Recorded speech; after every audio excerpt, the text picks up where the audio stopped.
Hello, everyone.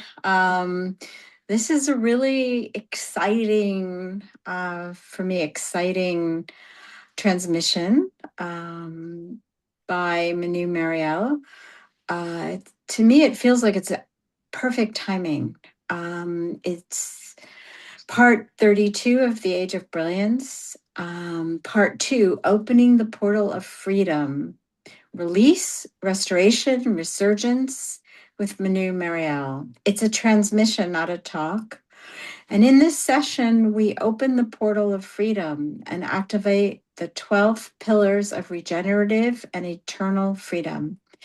In this transmission, we will release fear, guilt, and regret at the root, activate self liberation and self love, anchor unconditional acceptance, complete the cycle from data to information to knowledge to wisdom to knowing, and we will restore freedom as a lived state, not an idea.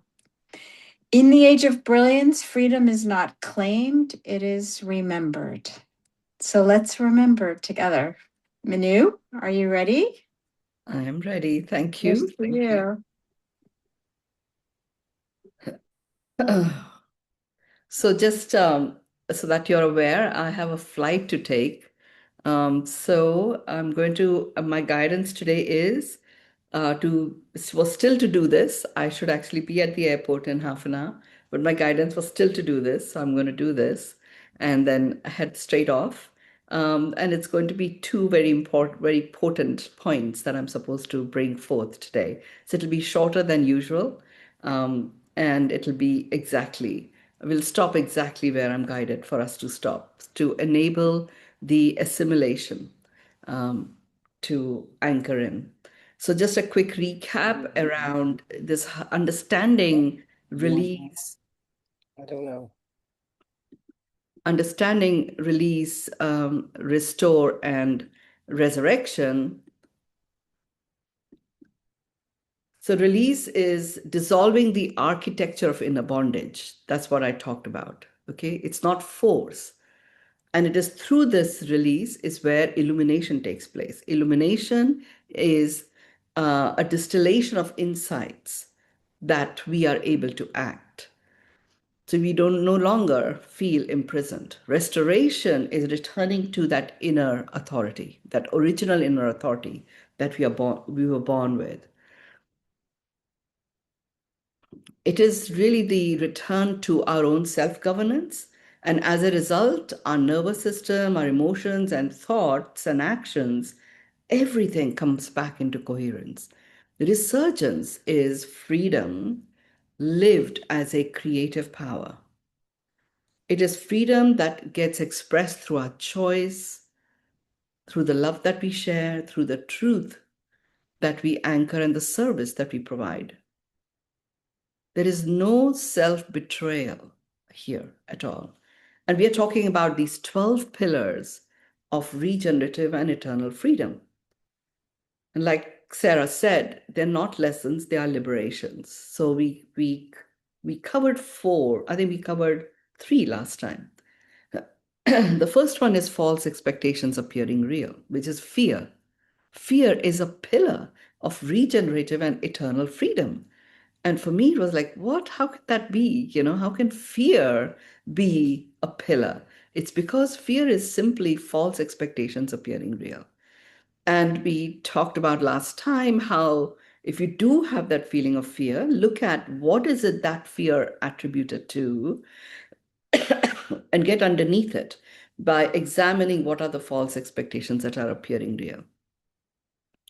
Guilt is a pillar of regenerative and restorative freedom. And so guilt is a second pillar. Guilt is about releasing borrowed burdens, releasing guilt that is rooted more in conditioning or other people's expectations. And when you just restore that personal accountability, you stop engaging and indulging in self punishment. So if you are feeling like Sarah, there's a particular piece of work that you're meant to do, and it has been going on for over a decade now. Instead of feeling that guilty about it, because that is self-punishment, doesn't get you anywhere, you know? It's just have that very clear, because that is a borrowed burden. The fact that you haven't done it, okay, that is just a fact. It doesn't serve anything, feeling guilty about it. So just get that, research that clean conscience, restore that accountability. And um, guilt, the other piece that was very important to understand is it's often misplaced loyalty to outdated rules. Even I should have done this by this time. It's a rule you created, many, many, over a decade ago. And it's outdated. You know, take on, I'm a completer finisher. It's a new rule. Think it a lot, it becomes a belief. And then you get going. Freedom arrives when we stop paying that emotional debt that was never ours. And you know that you're engaged in paying that emotional debt if you keep having that feeling of guilt.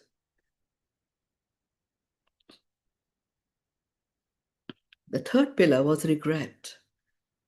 Completing the past. Regret is all about completing the past.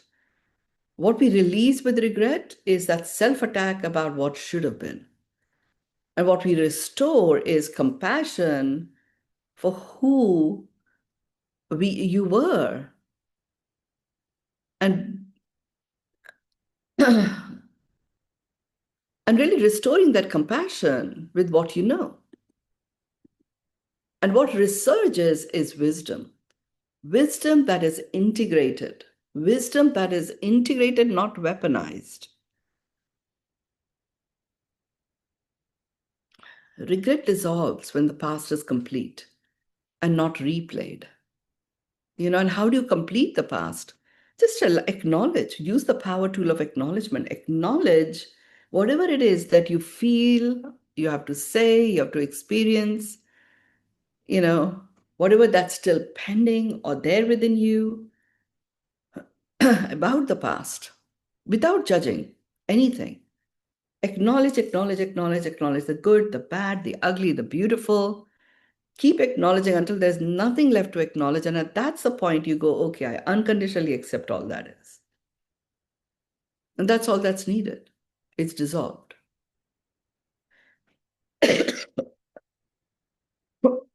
Now, let's look at the fourth one.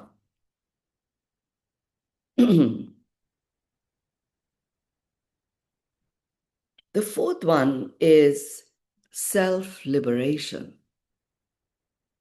Self liberation. Self liberation is ending that inner captivity.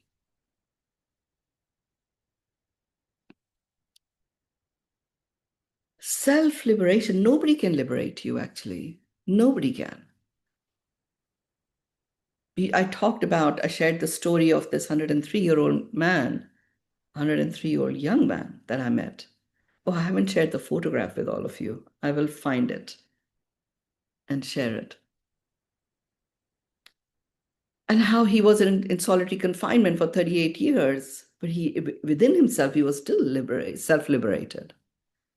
You can be completely free and feel totally, in bondage with societal norms, cultural norms, rules that you might have set for yourself, stories that you might be telling about yourself. Um, I used to have this story, even if I drink water, I put on weight.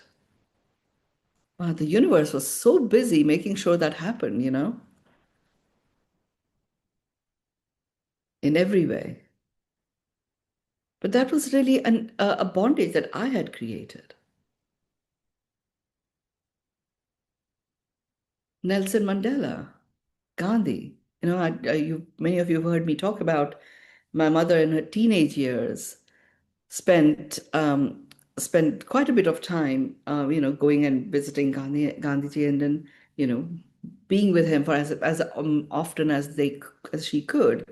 My mother's side of the family were freedom fighters. Half of them followed the revolutionary clan led by Subhash Chandra Bose, and the other half were nonviolence um, supporters of Gandhiji. And my mother was Gandhiji's side, right, even as a teenager. And she used to say to me, and a lot of my childhood stories were stories of these real people, my uncles and aunts, who were, who'd lost their limbs or lost their hearing or lost their sight on account of torture, and various escapades of my mom and her sister and stuff in these marches of nonviolence. It's pretty amazing actually to grow up like that with those kind of real stories. And so my mom used to often say, there's one thing that I really would have liked to ask Gandhiji, and it was that the Indians used to call him Bapu, which is father. And she said that Bapu from time to time would say, um, now it's time for me to go back to jail, you know? And uh, we would be surprised, and a few days later he would go to jail on something or the other.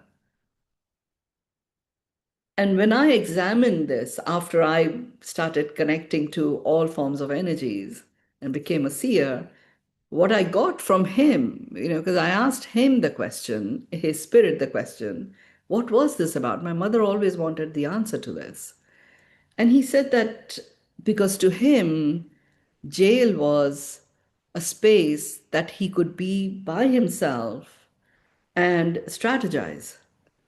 So when he got to a point where whatever the strategy was that he had applied had either reached a stop or got stuck or had actually been waylaid and he needed to regroup, the best place for him to do that was jail. And I think Napoleon Hill referred to this as managed solitude. And that was so, for him, jail wasn't a captivity, it was self liberation.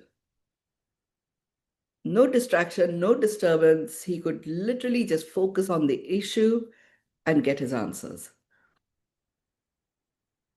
So, self liberation as one of the pillars for regenerative and restorative freedom is us ending our inner captivity. What it releases is dependence on validation, permission, desired, or entitlement to be rescued. That's what gets released with self liberation. And hence the tagline for the B book was My Journey into Miracles and Guide to Self Liberation. You choose how you be. Nobody else can choose how you be in any situation. Being is the access to self liberation. And Sarah and I did so much work over the years where we would do these B plan. We would do like 7-day B plans, 10-day B plans, and we would have our B, well, we would go on extended fasts together. And we would have a B word that would just keep us going. But that was all self-liberation, rather than me being captivated with my addiction to food, I could choose a way of being. And that gave rise to the book called Behave, Be Have, The Secret to Have What You Want. The secret is self-liberation.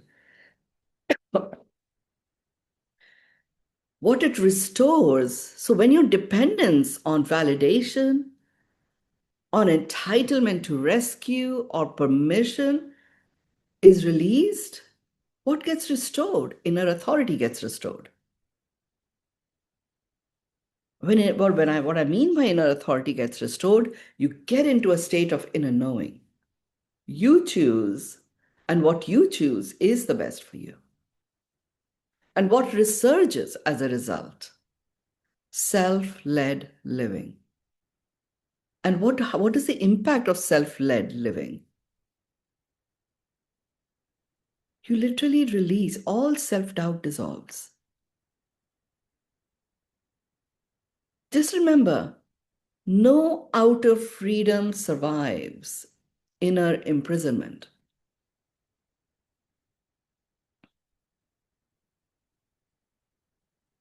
If you feel in you know in captivity within, then nothing outside, however free you may be, nothing outside is going to give that to you. We have seen many, people talk about, once I have all the money I want, I'll be free to make my choices. But we've also seen many, many people who've earned a huge amount of money, many of them annihilating themselves. It doesn't matter that you have everything going that one would think gives you the freedom, but if you're imprisoned internally, any freedom outside of you does not survive. Self liberation begins the moment you stop waiting to be freed. Because you're the only one that can put you into that prison that delivers perpetual captivity, that imprisons you in perpetual captivity. You're the only one.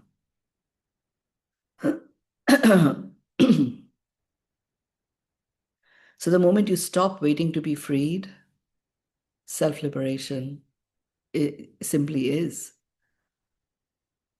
Sarah, anything you wish to say or add? Um, well, it's very poignant for me. I had never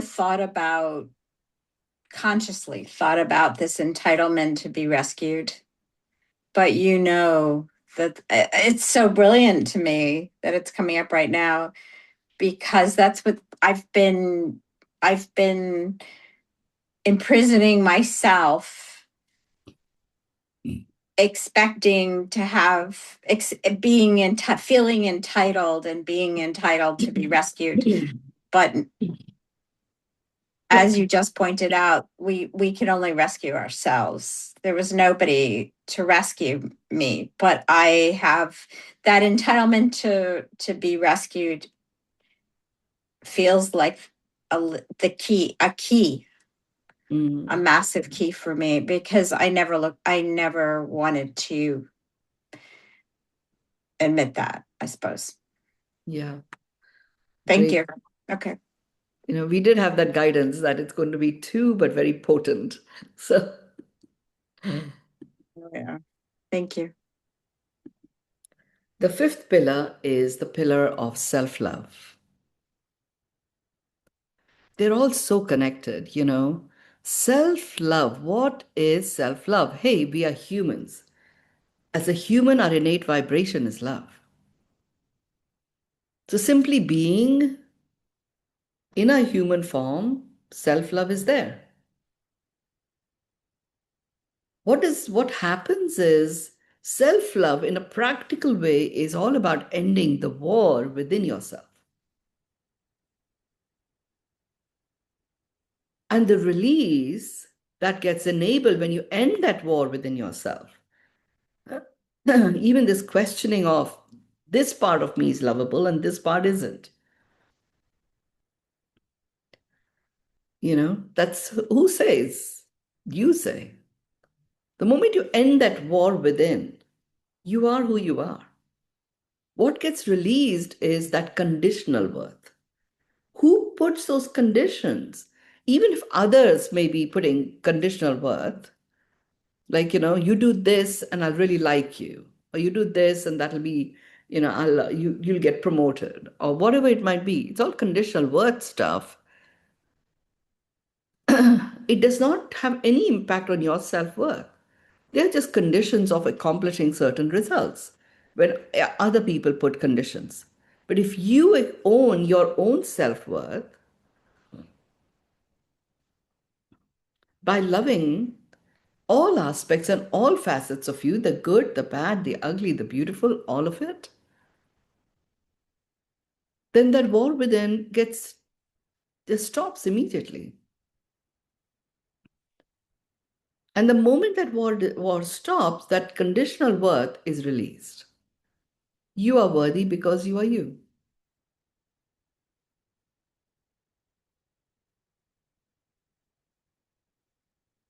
What it restores when that conditional worth is released, it restores inherent, innate value. Each one of us is a soul being, and all of us here, we have survived and have even thrived in many instances. One of the most potent times on the planet, and we did it together, the COVID times. And that did get us to circumspect, self reflect. It's a really, really lovely, lovely practice that you can actually anchor this inherent value that you have is by going back and looking at your life without changing anything. Just look back the last 5 years, the last 10 years, the last 15 years. What's the value? What's your inherent value that actually you connected with? It may only be one thing, it may be half a thing. But as you, with discipline and rigor, go back 5 years, 10 years, 15 years, 20 years, you will be in a space where you are surrounded in all directions with your inherent value. And when you restore your inherent value, what resurges is that gentle yet powerful self alliance. We often act against our own good. I could have said self-reliance, but a lot of the time that self-reliance is the FU response to some other perceived control phenomenon or individual. I'm saying what resurges is a gentle, powerful self-alliance. You become aligned within yourself. And you see yourself as a collaborator and co creator of this beautiful being that's emerging across the gates of freedom, self liberated, in self love. And you are able to be completely present, owning and knowing that inherent value that you have. Even this exercise, if you took the rest of this weekend to complete this exercise of your inherent value, go in 5 year chunks. You will experience this gentle rise of powerful self alliance. Really, what I'm saying here is self love is not indulgence. It simply is a refusal to abandon yourself ever again.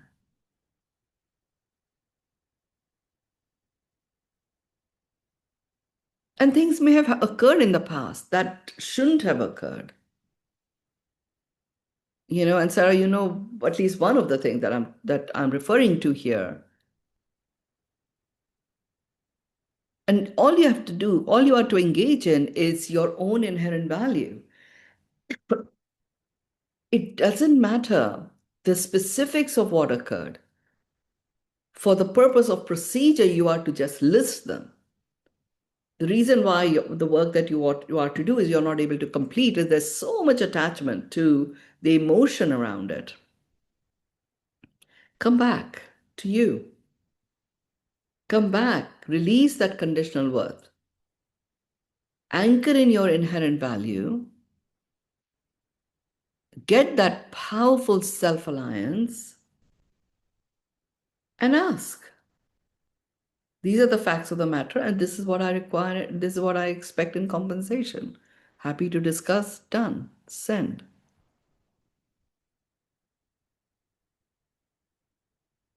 Holding this as your inner truth that, okay, I don't abandon myself ever again, ever again.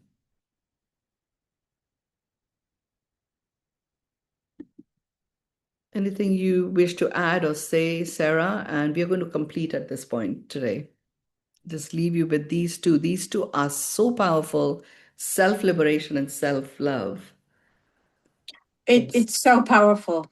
It's so powerful and very concise and clear, right to the point. It's like choom, right to the Yeah. point. What I'm thinking is for me to listen to this, it's the most valuable thing I can do and any of us can do is just take the time to listen to this every morning and maybe even every afternoon, is to reprogram, is to really, really become clear Mm, yeah. with. Yeah. Ananta is asking, please reiterate the exercise. I'm saying the exercise is the exercise to restore your inherent value. So I'm saying go back in 5 year chunks. You can do shorter, by the way. If 5 years is too long, you can do 2 years, 2 years, 2 years. Some of us are of a certain age, so 2 years might be forever. I'm looking at getting it done in a weekend. You know, your only job is to go the last 5 years or last 2 years, whatever is relevant for you, and look at what is it that you recognize in how you can, what occurred through you in those last 5 years that makes you understand this inherent value of yours. And don't analyze it, don't go into anything else. Go back, go to the last 10 years and look at what occurred then. Start creating your treasure trove of recognized, anchored in reality, with conscious awareness, real life examples of your inherent value. Now, once you've got all of that, then you can engage with, this is me. This is me, you know? And I forgot all of this. And okay, so it is. I unconditionally accept that situation and I refuse to abandon myself ever again. I own, receive, accept, anchor, experience, and amplify all of this inherent value in me. And I stand in that. Then you look at, okay, what is mine to do next? So, one such thing would be if I was to look at my last 5 years, one such thing for me um, would be allowing myself to trust the process of getting my work out and structuring it in exactly the perfect packages for books that are very, very powerful and potent. Because as you know, this work just comes at me, and I'm now pulling out stuff for the flourishing code. I'm pulling out stuff for flow. Flow was the toughest challenge because 38 years of my work on leadership to give it a structure and coherence. I would say the last 5 years, that has been huge. It's been massive. Whereas I used to think, how am I? It's going to take forever. I can't get anybody else to take this huge amount of material and convert it into books. Me trusting that when I'm given a title, this is to be released next, I just follow that. And exactly the right elements from my huge repertoire of work and transmissions, I will know exactly what to pick and how to structure it so that people can do something about it. So that's an example of what has occurred in the last 5 years. It's a great and huge inherent value. If I was to look at last 10 years, me becoming an author, me becoming a coach, me actually creating a business which was not of the kind that I'd ever done before, and running a foundation, really becoming a living, breathing example of all aspects of life coexist and thrive: physical, mental, emotional, spiritual, social, and environmental. That is an inherent value that occurred in the last 10 years. 2016 is when the B book came out. Does that help, Ananta?